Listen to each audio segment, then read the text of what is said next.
Welcome to the Pan Am Podcast, brought to you by the Pan Am Museum in Garden City, New York. This podcast and our museum are dedicated to celebrating the legacy of the world's most iconic airline, Pan American World Airways. My name is Tom Betty, and I'm the host of this program. Thank you for joining us. The Pan Am Museum Foundation is a non-profit organization. Please visit our website for more information at thepanammuseum.org. Again, our website is thepanammuseum.org. You can find us on Facebook, Twitter, Instagram, YouTube, and TikTok. If you are using Apple Podcasts, please consider leaving a review. It will help others discover this program. This podcast is sponsored by the generous personal support of Mr. Adam Aaron, the CEO and chairman of AMC Theaters. He is also president of our sister organization, the Pan Am Historical Foundation. If you're not familiar with Pan Am, welcome. We are honored to have you here and for you to learn about what we're all about. If you already know of Pan Am, worked for or flown on the airline, or just love our history, it's good to be with you again. So with that, let's get this episode in the air, so to speak. Welcome aboard your Pan American Jet Clipper.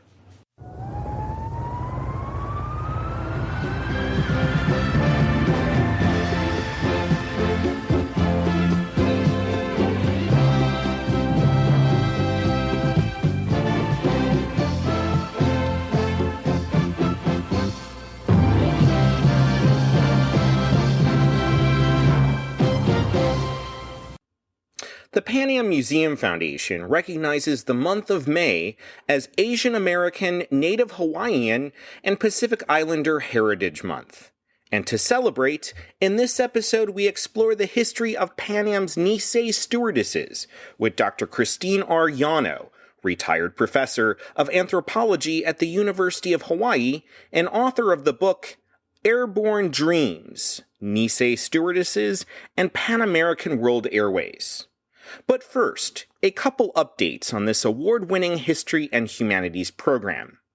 It is my great honor to announce that the Pan Am Podcast has gone gold and was awarded the 2024 Gold Muse Creative Award and the 2024 Gold Vega Digital Award.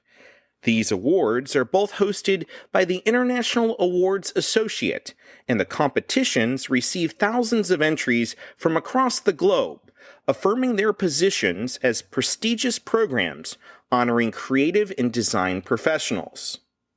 The Muse Creative Awards is a prestigious international awards competition celebrating excellence and innovation in the realms of creative design, advertising, and digital media. The Vega Digital Awards celebrates digital content creators who push boundaries in an ever-evolving digital landscape, pioneering new frontiers of creativity and innovation. A special thanks to all our listeners and supporters for making our success a reality.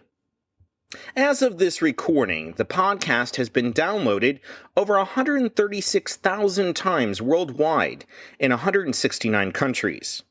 To celebrate these achievements, please consider making a tax-deductible donation to support the Pan Am Podcast and keep this program commercial-free so you can continue enjoying the fascinating history of the 20th century through the prism of Pan American World Airways uninterrupted. There is a link in the episode description to donate and keep this history and humanities program commercial-free. Again, thank you for listening to the Pan Am Podcast. I would also like to give a shout-out to Pan Am superfan Maddox Henry on his graduation from high school. Maddox has been listening to our podcast since the beginning, and we honored him at the 2022 Pan Am Museum Gala for his infectious optimism and his dedication to introducing Pan Am to younger generations. Congratulations, Maddox. Now let's start this episode with a minute-and-a-half clip from a 1952 Pan Am travel log promotional film made for American customers. You slept warmly in your big, comfortable berth in the Stratoclipper. Your breakfast and lunch were good. They sit snugly on your stomach. And that's how it is. Your adventure starts when you walk into the plane.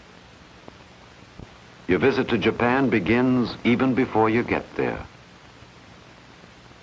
as you sit now, relaxed, talking some more with your old friends. Friends you met just the night before.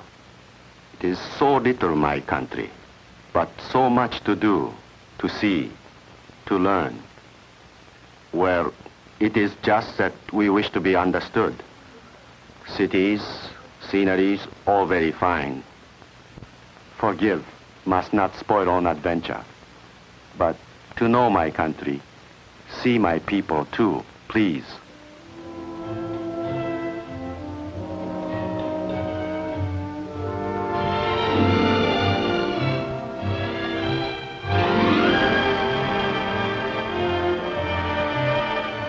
So you flew the Pacific. 6,000 miles by Pan American Stratoclipper. San Francisco, Honolulu, Wake Island, and now you're here. Fujiyama, Japan. You're so excited you pay scant attention to your Japanese seatmate's last-minute plea. Remember, to know my country, see my people too. Let's take another listen to a Pan Am-produced film promoting exotic trips to Japan. This one is less than a minute from 1960.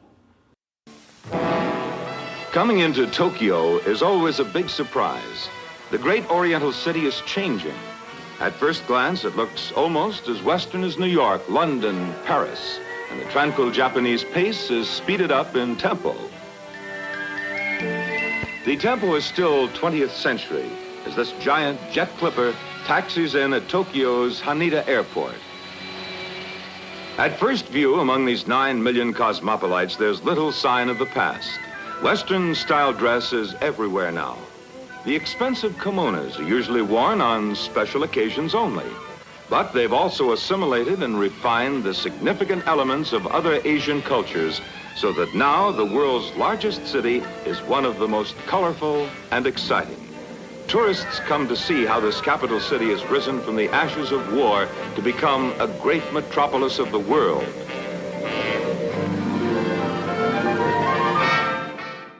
The Japanese word Nisei refers to a son or daughter of Japanese immigrants who is born and educated in the United States.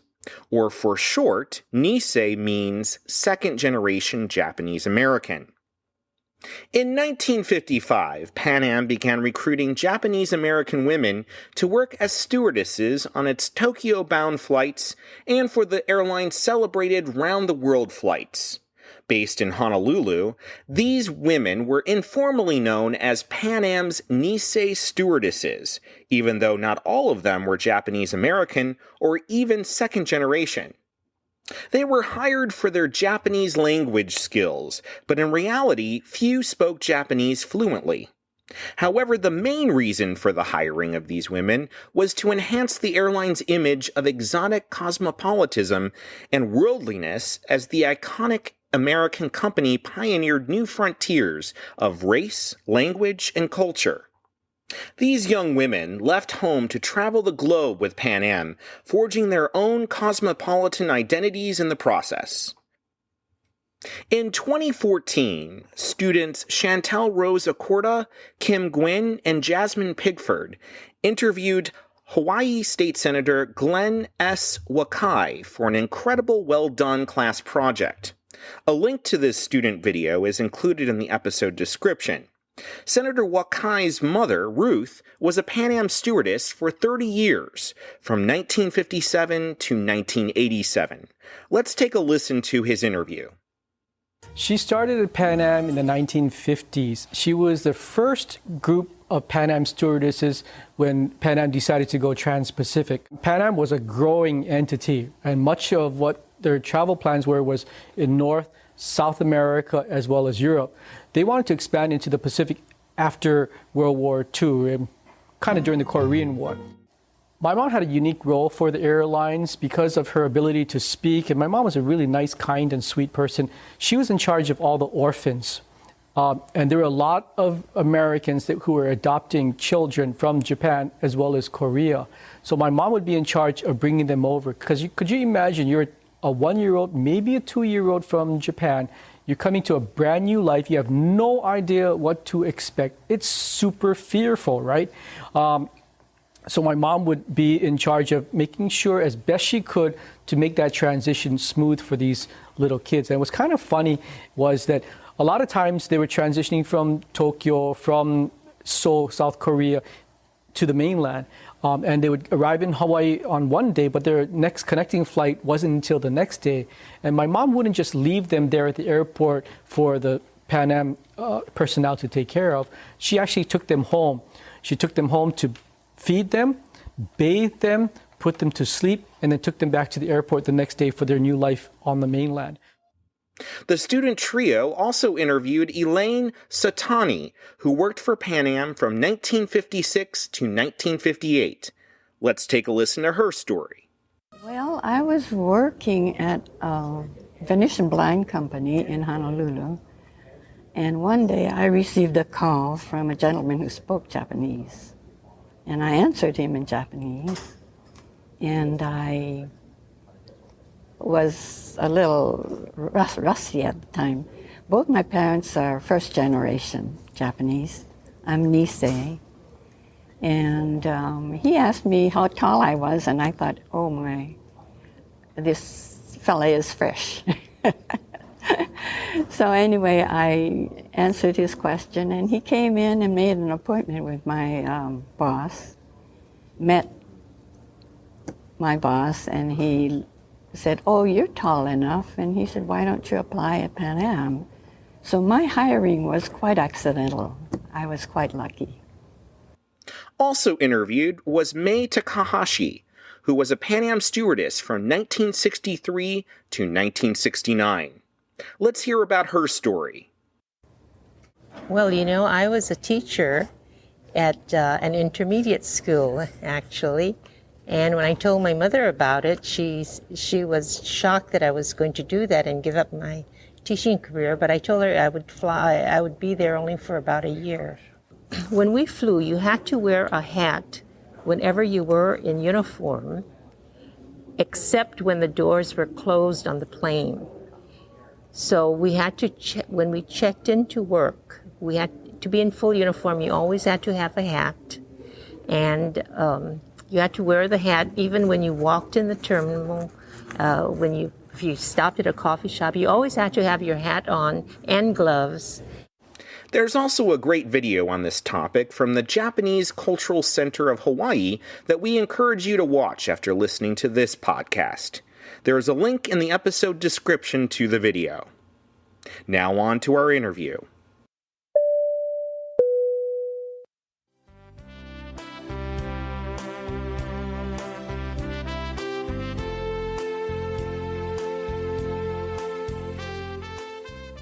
Dr. Christine R. Yano is a retired professor of anthropology at the University of Hawaii and is currently serving as president of the Society of East Asian Anthropology, American Anthropological Association.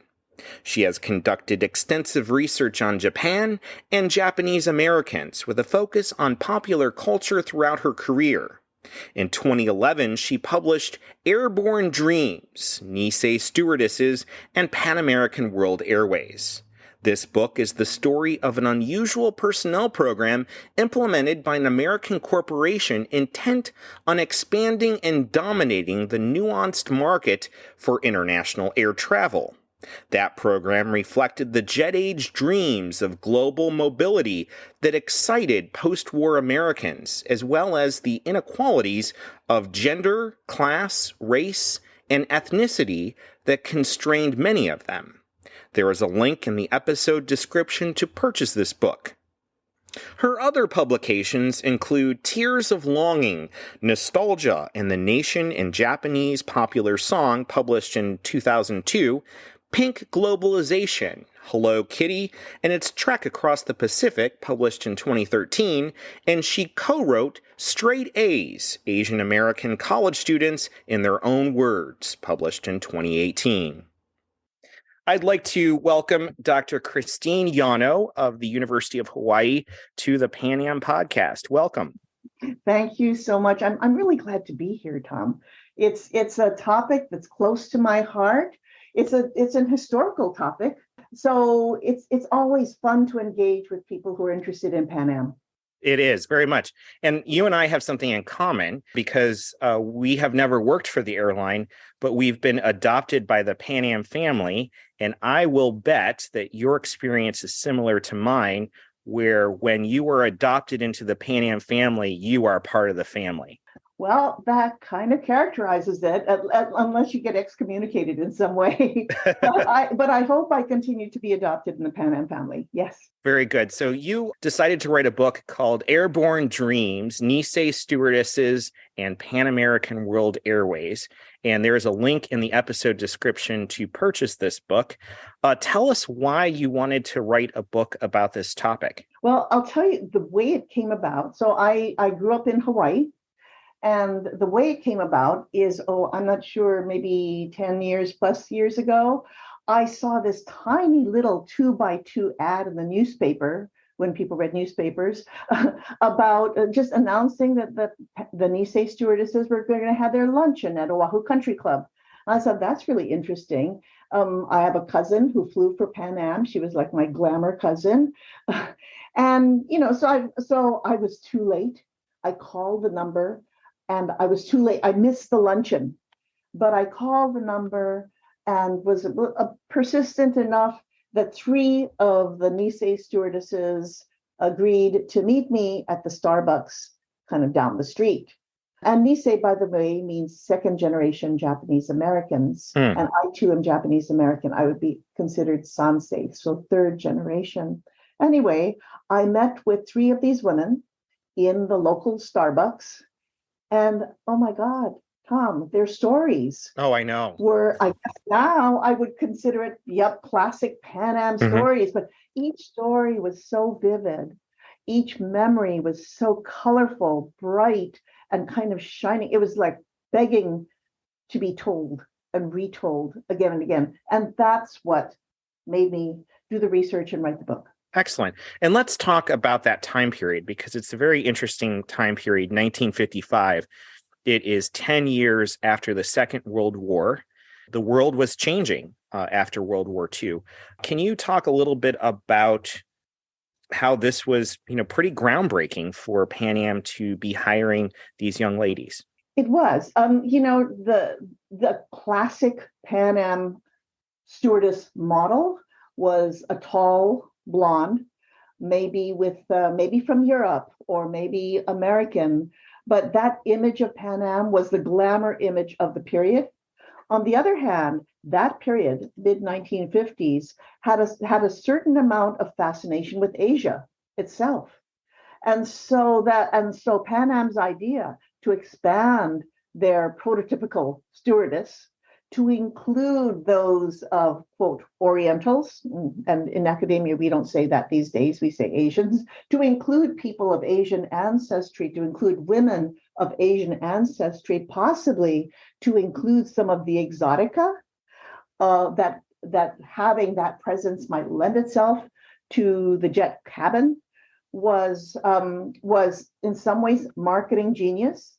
And certainly kind of led to a small little social, what I'll call, achievement in terms of the corporation. If you can wear your professor cap for a moment, can you give our listeners kind of a snapshot of 1955, 10 years after the end of the Second World War? What was going on in culture, and how was this different and good business sense?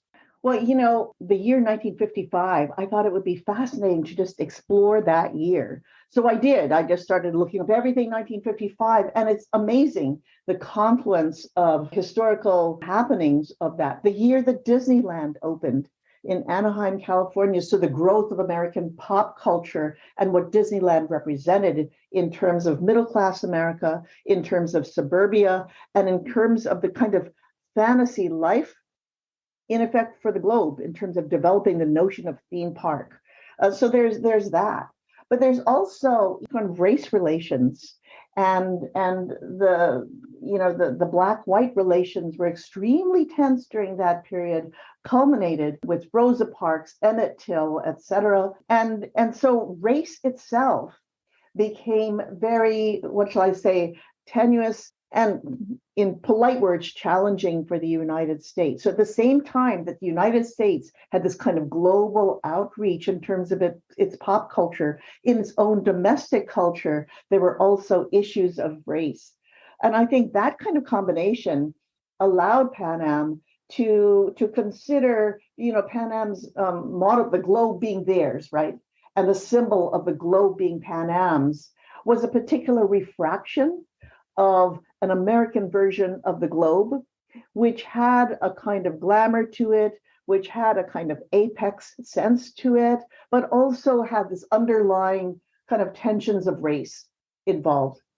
So that's some of the backdrop. Also the notion of exotic Asia, I think, was very much part of that. Granted, with World War II, there were a number of Americans who fought over in Asia, who were stationed in Asia after the war. And so the image of the geisha, right, is part of the era as well. And I think that you had veterans from World War II, ongoing issues of the Korean War after World War II that really brought Asia to America in very contentious ways. Many of the pilots and flight crews, especially the pilots, were veterans of World War II. Mm-hmm. And many of the people in airports were also veterans, especially the men. Can you speak to some racism that some of the ladies that you interviewed may have encountered? And how was Pan Am different? Yeah, racism within the kinds of encounters that women related to me, some of them are really stereotypical, especially with white, male, older pilots. So structurally, you had everything in which the power would be in their hands, right? As opposed to the younger, in this case, women of color, stewardesses, who only flew for a short time. So the pilots were the veterans, the stewardesses were the newcomers, right, to the industry. You had all kinds of power dynamics. And so stereotypically, the pilots sometimes would assume a kind of lordship over the stewardesses. I think the stories are rampant of, pilots, the partying that goes on layovers in people's rooms, et cetera, et cetera. And so that was almost expected in terms of women's stories. But, Tom, what was interesting to me is I always ask these Nisei flight attendants, so which kind of men were the worst? And, I expected the stereotypical stories of, that old lecher pilot. That was the stereotype, right? Mm-hmm, mm-hmm. The stereotype of the story. But instead, they told me the worst male passengers were the Japanese ones, the Asian men. Interesting. Who expected them to be their servants, who expected even more and differently, perhaps, of these women. One woman told me indignantly, she said, he asked me to peel his grapes. and to me, she said, I don't peel grapes for these customers, but those were the kinds of requests, certainly a power dynamic request by Asian male passengers. Interesting. Yes, that's very surprising. So it was even more, those were the stories that were more noteworthy to them, I think, because the white male pilot, the older male pilot, that was a given. Mm-hmm. And that was so structural, it almost didn't need comment because it was such a given. Mm-hmm. It was these other times in which, the kind of male supremacy reared its ugly head kind of thing, and that head went beyond the older white male pilot. And do you think that these Japanese American women were trailblazers in the 1950s? And can you explain a little bit about why you feel that they are? Well, I think that the Japanese American women, a certain part of them had to be internally trailblazers because they were stepping out of the expected role. What they were supposed to do as good Japanese American daughters, they were supposed to be secretaries, nurses, school teachers, etc. They weren't supposed to be flight attendants. They weren't supposed to fly around the world. They weren't supposed to have that kind of what should we call cosmopolitan mobility. That was not the game plan from their families. And some of the families were outraged that their daughters would want to leave home in this way and forbid them to fly. So trailblazers, as far as their families go, maybe, at least initially, unfortunately, yes. Some of them said, well, I'm only going to try it for a year, and it's like 50 years later, she's still flying. So trailblazers, yes, but perhaps not in exactly the ways that we might expect. Some of them went against their families. Others had families who were very proud of them. But the ways in which these daughters, who you'll have to understand, they had lived through World War II, and they had lived through the idea that Japanese and Japanese Americans were a kind of enemy in American eyes, with internment. Granted, internment not so frequent in Hawaii, but internment in general, based on race, was part of their lives. And yet they agreed and they wanted to take the stage. That's a kind of trailblazing that I think is important to consider. It brings to mind George Takei from Star Trek, Mr. Sulu. Yeah. He was in an internment camp during World War II. Yes. And, for our listeners, I believe they already know, I'm a big fan of Franklin D. Roosevelt and Eleanor Roosevelt, but the whole internment camp is definitely a black mark on his record. Absolutely. And George Takei would talk about, even during World War II, living in this internment camp, that his parents were very patriotic and pro-American. Absolutely. And it in your story just brings, I don't know why I brought that up, but it reminds me of George Takei's story. So I think you have to take George Takei's story as a kind of template of Japanese American reaction to being interned. Most were not defiant. Most were absolutely compliant, wanting to toe the line, wanting to prove that they too were American. They wanted to be good citizens. They wanted to be accepted. And that is kind of the picture of these women. The ways that they might place themselves on a global stage, that is, these women, is something that their parents didn't necessarily want or dream for them, but they took it upon themselves. They had just that taste of wanting to go beyond home or extend themselves beyond the familiar, right? So your initial question about trailblazers, yes, I would say, especially given the ways in which they were raised and the kind of historical conditions in which they lived through, that takes a certain amount of, what should we say, guts. Tell us some stories. So you interviewed many Nisei flight attendants. Right. And Pan Amers, everyone has stories to tell. Oh my gosh. Oh, yes. So if you can share some of the stories that you heard with our listeners. I think one of the most memorable ones was from a woman who was still flying when I interviewed her, and very attractive, and coming from, what should I say, upper middle class family in Hawaii. She had gone to private school, etc. And when she told her parents that she wanted to fly for Pan Am, and you have to take this notion of what kind of family she came from. Her family, it was such that whenever there was a male caller on the phone for her mother would always want to know, is he Japanese? Is he going to be a professional person? So those are the criteria under which she could date, right? So this kind of cloistered life, the idea of bringing, of this family grooming their prized daughter, right? And so when she told that family that she wanted to fly, period, much less fly for Pan Am, and then leave Hawaii, leave America, travel the world, all that Pan Am implied for that period, other people may have thought it was glamorous, her family thought it was absolutely heretical to the way in which she was raised. And she recalls the family meeting in which all her parents, her grandparents, her aunts and uncles lined up so on one side of the room, and she was on the other side of the room, and they faced her.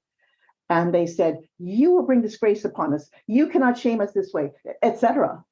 Except she had one uncle who said, "Let her try. Let her try."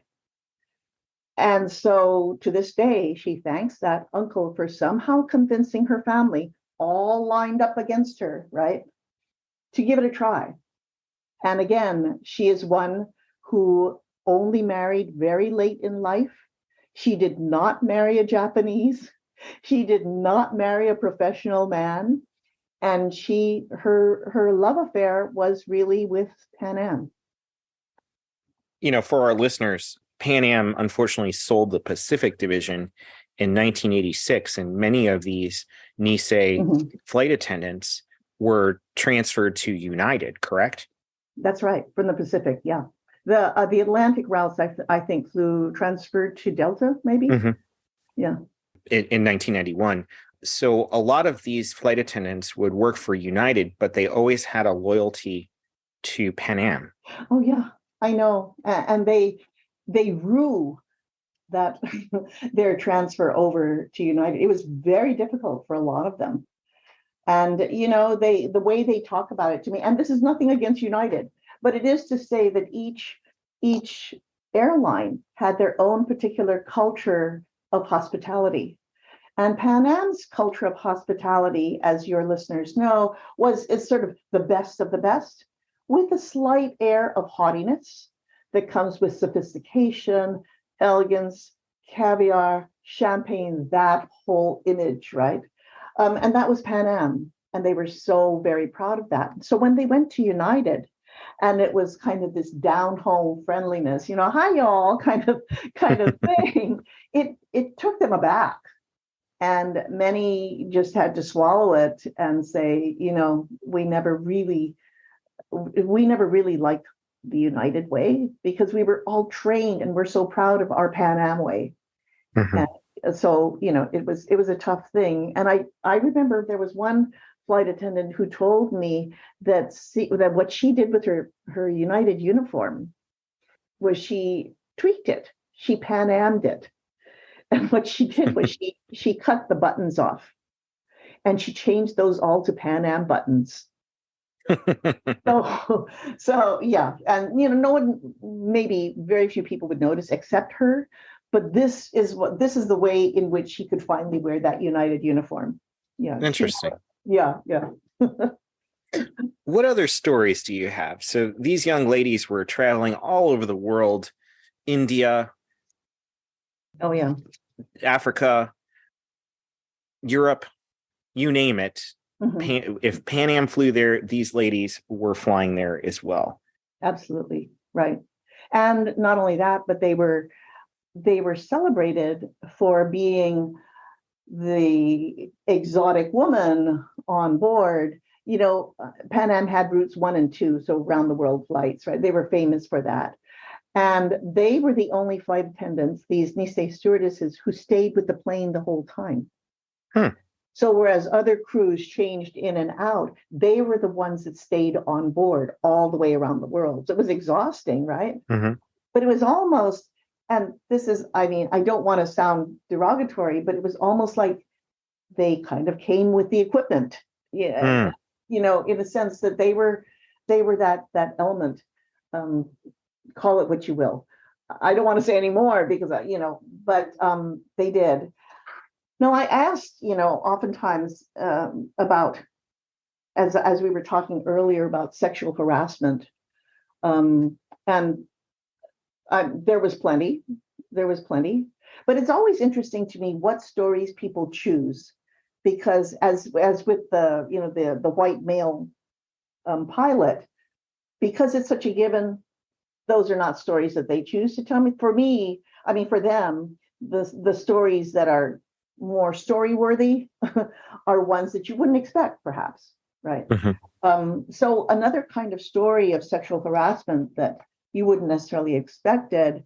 So apparently when they first started flying, they shared rooms, right? And they shared, and sometimes they were paired with whoever.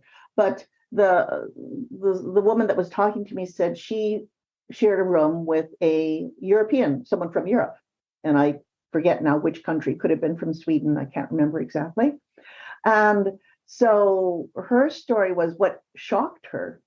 So you'll have to think of the rather conservative life that these women lived prior to flying, conservative lives of, just knowing Hawaii, basically. And so the shocking thing for her was that the European flight attendant with whom she was rooming, when she was in the room, was totally naked and would walk around totally naked. And that's how, and for her, this made her so uncomfortable. She actually asked to change rooms, and she did. So those kinds of sexual harassment stories were unusual to them or startling to them, and really shook their worldview of what's happening. We're going to take a quick break with a Pan Am commercial for the Japanese market in the early 1980s. チャイナクリッパー機50年前初めて太平洋を飛んだパンナムです。この優雅なファーストクラス、当時の伝統が今に息づいているからなんです。そしてこのクリッパークラス、まさにビジネスマンの知的空間、パンナム経験の香り。Welcome back to our interview with Dr. Christine Yano, author of the book Airborne Dreams, Nisei Stewardesses, and Pan American World Airways. Any other stories that come to mind about the interviews that you conducted? I mean, there were so many, Tom, as you can imagine. They recall helping Henry Kaiser, and Henry Kaiser was an industrialist who developed much of Hawaii, etc., who built resorts, who built whole kind of housing developments in Hawaii, and, helping him on with his pajamas and things like that. But, flight attendants in those days had to. These were long flights. This is before jets, overnight flights, etc. So in those days too, Pan Am flew all first class. Basically, economy class was something that was developed later. So especially servicing an all first class flight, having the little touches that they had to do. I would always ask, who was the nastiest celebrity? There were a number of stories there, but maybe I shouldn't tell them. Oh, please. Well, please tell us a little bit. Oh my gosh. Can I really say it? All right. So apparently, because more than one woman said this, the nastiest celebrity was Lucille Ball. Yes, I've heard this before. Okay. I'm glad I'm not the only one saying You're not that. the only one. In Pan Amers, when they talk about difficult passengers, that's what they call them, difficult passengers. Okay. Yeah. But yes, I heard that she was very difficult and demanding. Yes, demanding was the main thing, and just treated them like very, very lowly servants. Yes, you're not the first person that told me that. Okay. But I am so glad, because I just didn't want to be the one to out Lucille Ball. But I guess many people, especially in Hollywood, would already know this. So it's old. It's an old story, but it was a new one for me. So you're a professor of anthropology. Yes. When you talk about the Nisei Stewardesses and when you talk about Pan American World Airways, what do you say to your students, and how do they receive that information?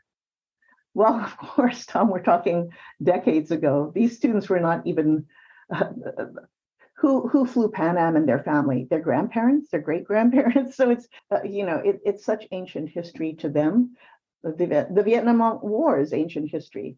But anyway, so I think I position it as a race story, a gender story, and a story of post-war America in terms of its global reach. And it was really significant that, and Pan Am had its own sense of the bragging rights of an airline that could say, and welcome on board. On this flight, we have people who can speak that and name the languages, right? Because what's important to note is that the women were officially hired for language. Mm-hmm. So these were the Japanese language positions on flight. Even if the implication was that these are ethnically, racially Japanese. And one thing to say about that was there were some of the Japanese, the Nisei flight attendants who could speak some Japanese. But Tom, what surprised me is that a number of them could not. Interesting. So what Pan Am did was, it's like, you don't speak Japanese? No problem. We will teach you Japanese. And so they would have tutoring in Japanese language. So this notion that we are hiring for Japanese language, for example, here, was kind of thinly veiled for we are hiring to get the exotic Asian woman on board as one of our flight attendants. So, it was just, that was a funny thing. And so those who could not speak had their what they had to say all printed out that would be memorized. Now that's the same as today. I mean, you and I have seen those flight attendants reading off their phones exactly what they have to say at the beginning and ending of flights. Granted. But the other thing to note, though, is that you would think, well, why would an airline need Japanese language flight attendants? Maybe because there were Japanese passengers on board. And inasmuch as I did mention a Japanese man and his demands earlier, there were actually very few Japanese on board because this was before regular Japanese could fly internationally. So after World War II, flying internationally was prohibited for Japanese. So clearly, there wasn't that much demand by passengers for Japanese language. There was not Japanese language necessarily ability by the Nisei stewardesses. So all this, in my mind, points to hiring Asian women as a kind of mark of exotica, a mark of achievement that Pan Am was truly a global airline. It truly had mastery of the globe because here was our display of the globe, and having an Asian woman be there as part of that display was extremely important. Was there any other companies that did anything in the same ballpark as Pan American in regards to this? Yeah, I believe might have been British Overseas, BOAC. But the thing about Pan Am is that it became the industry standard globally. So whatever Pan Am did, the rest of the industry followed. So yeah, sure, there were sprinklings of hiring a non-white here and there. It's true, but it was only a sprinkling. It did not start any movement. It did not become a phenomenon until Pan Am did it. And that was the power of Pan Am, right? That it really was capturing the globe with its routes, with a sense of service, and that service included having an Asian female on board. Anything else you'd like to add to our interview? Well, I also did some work with the flight attendants from Japan itself, rather than Japanese Americans only, and their stories are extremely interesting. In some ways, the flight attendants from Japan were taken from a higher social strata because you'd have to think of who could speak English in Japan. And in Japan at the time, it was only those with a certain level of education. And I would say, so for the Japanese flight attendants from Japan, they were more upper middle class. And so it was very interesting to deal with them but I would suggest that theirs was a different kind of phenomenon than the Japanese American flight attendants, some of whom came from not wealthy families at all. Some were from families of fishermen, et cetera, et cetera. But uniformly, I think what was so impressive, you might consider it being, incorporated into the Pan Am family. For me, it was being somewhat agog at the kind of the Pan Am-ness, or Pan Am as a phenomenon, the Pan Am as an experience. One stewardess characterized herself and others as raging extroverts. Maybe you agree, dealing with the Pan Am people that you do. Now, I wouldn't say that all the Japanese American were raging extroverts, and that is certainly not the typical kind of personality profile that I would suggest of Japanese and Japanese Americans. But they had enough, what shall I call it, chutzpah, maybe. That's not very Japanese, but they had enough personal initiative to want to do the non-traditional, because this was definitely non-traditional, to not become the, as I said, in Hawaii, the school teachers, the nurses. In Japan, it would be the wives of the business execs.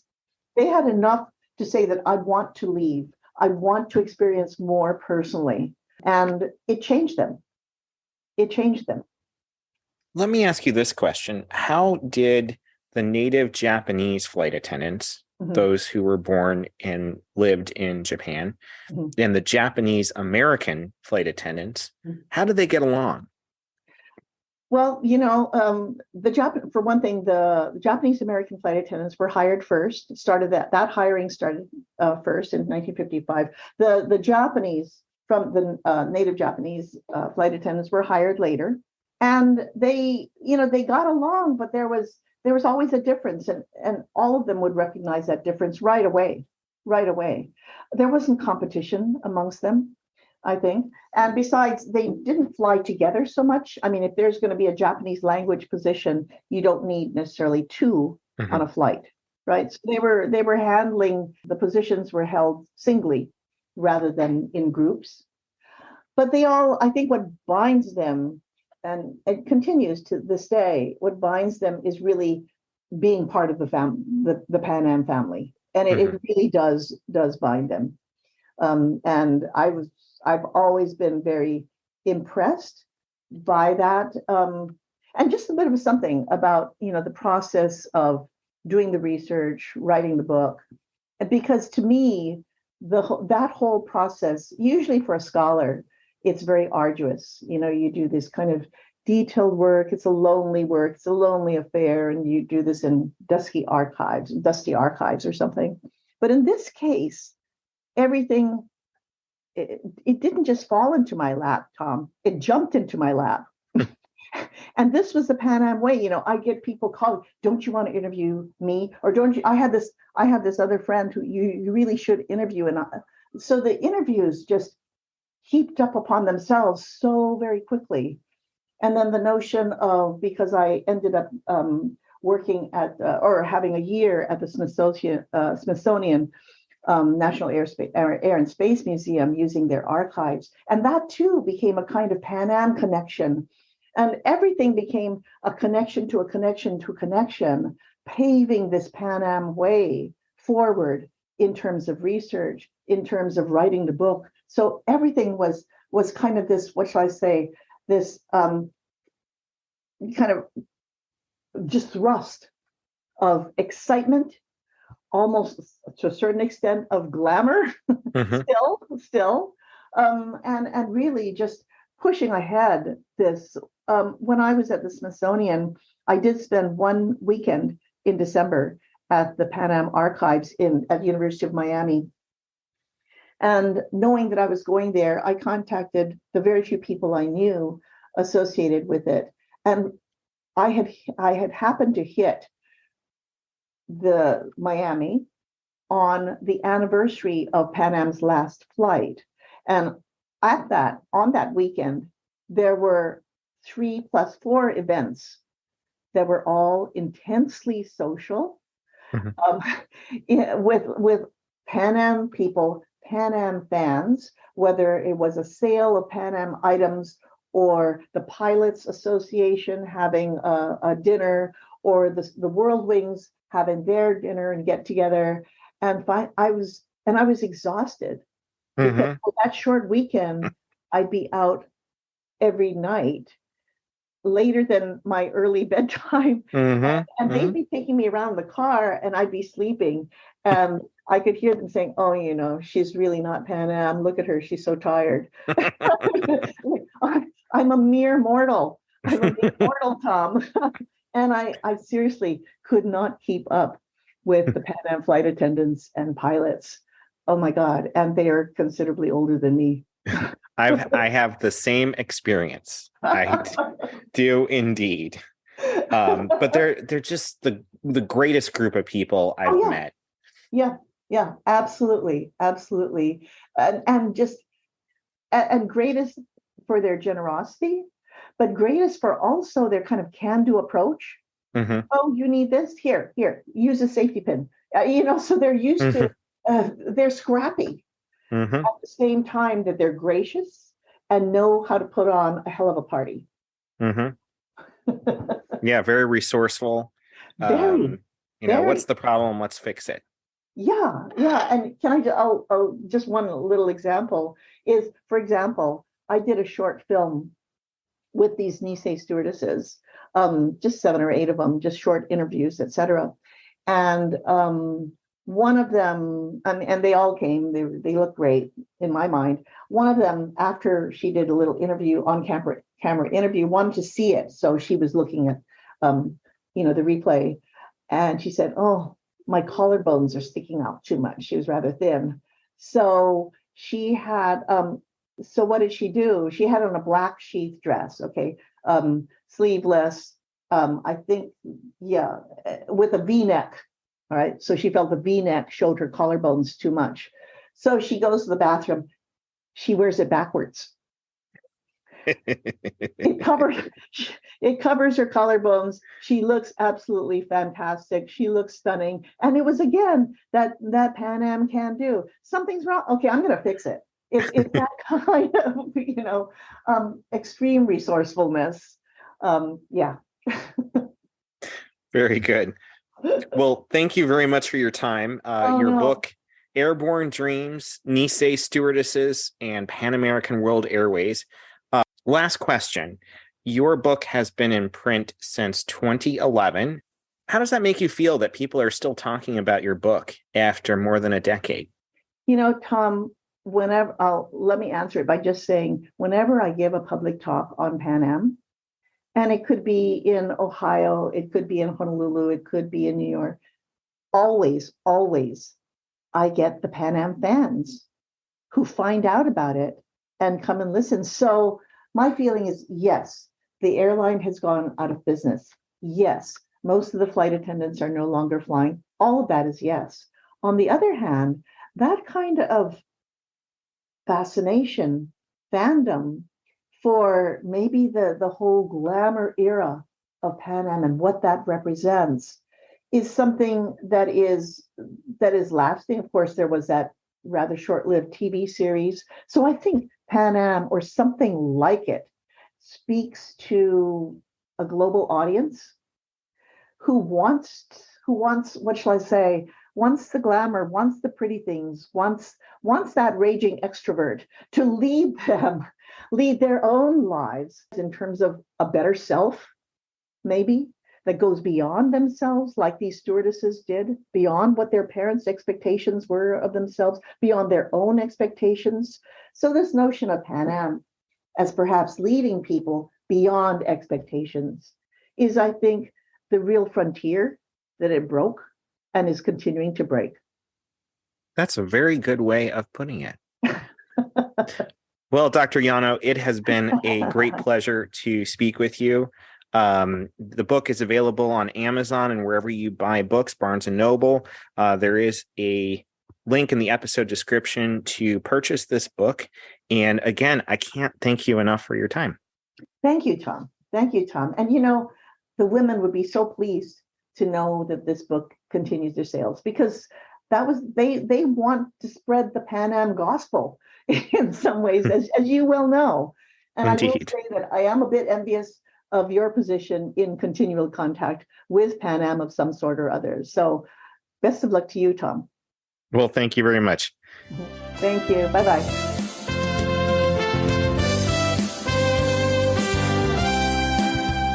Pan Am was a pioneer in air travel and still stands as one of the most iconic and innovative airlines in aviation history. That legacy lives on at the Pan Am Museum in Garden City, New York, where you can explore the rich history of the aircrafts and individuals at the heart of the company known as the world's most experienced airline. For more information about the Pan Am Museum, check out our website at www.thepanammuseum.org. You can also find us on Facebook, Twitter, Instagram, YouTube, and TikTok. As was once a tagline in one of our commercials, we would greatly appreciate your support to help the Pan Am Museum continue making the going great.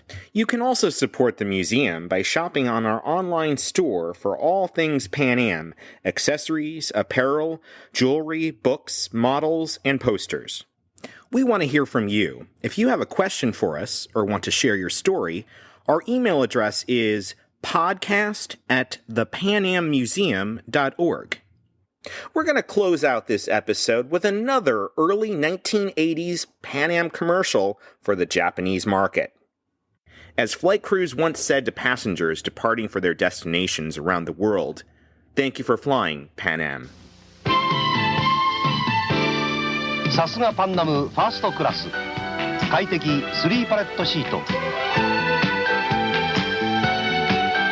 さすがパンナム快適クリッパークラスサービスさすがパンナムニューヨークロスシスコホノルル香港北京へノンストップ今さらに充実のサービスノンストップ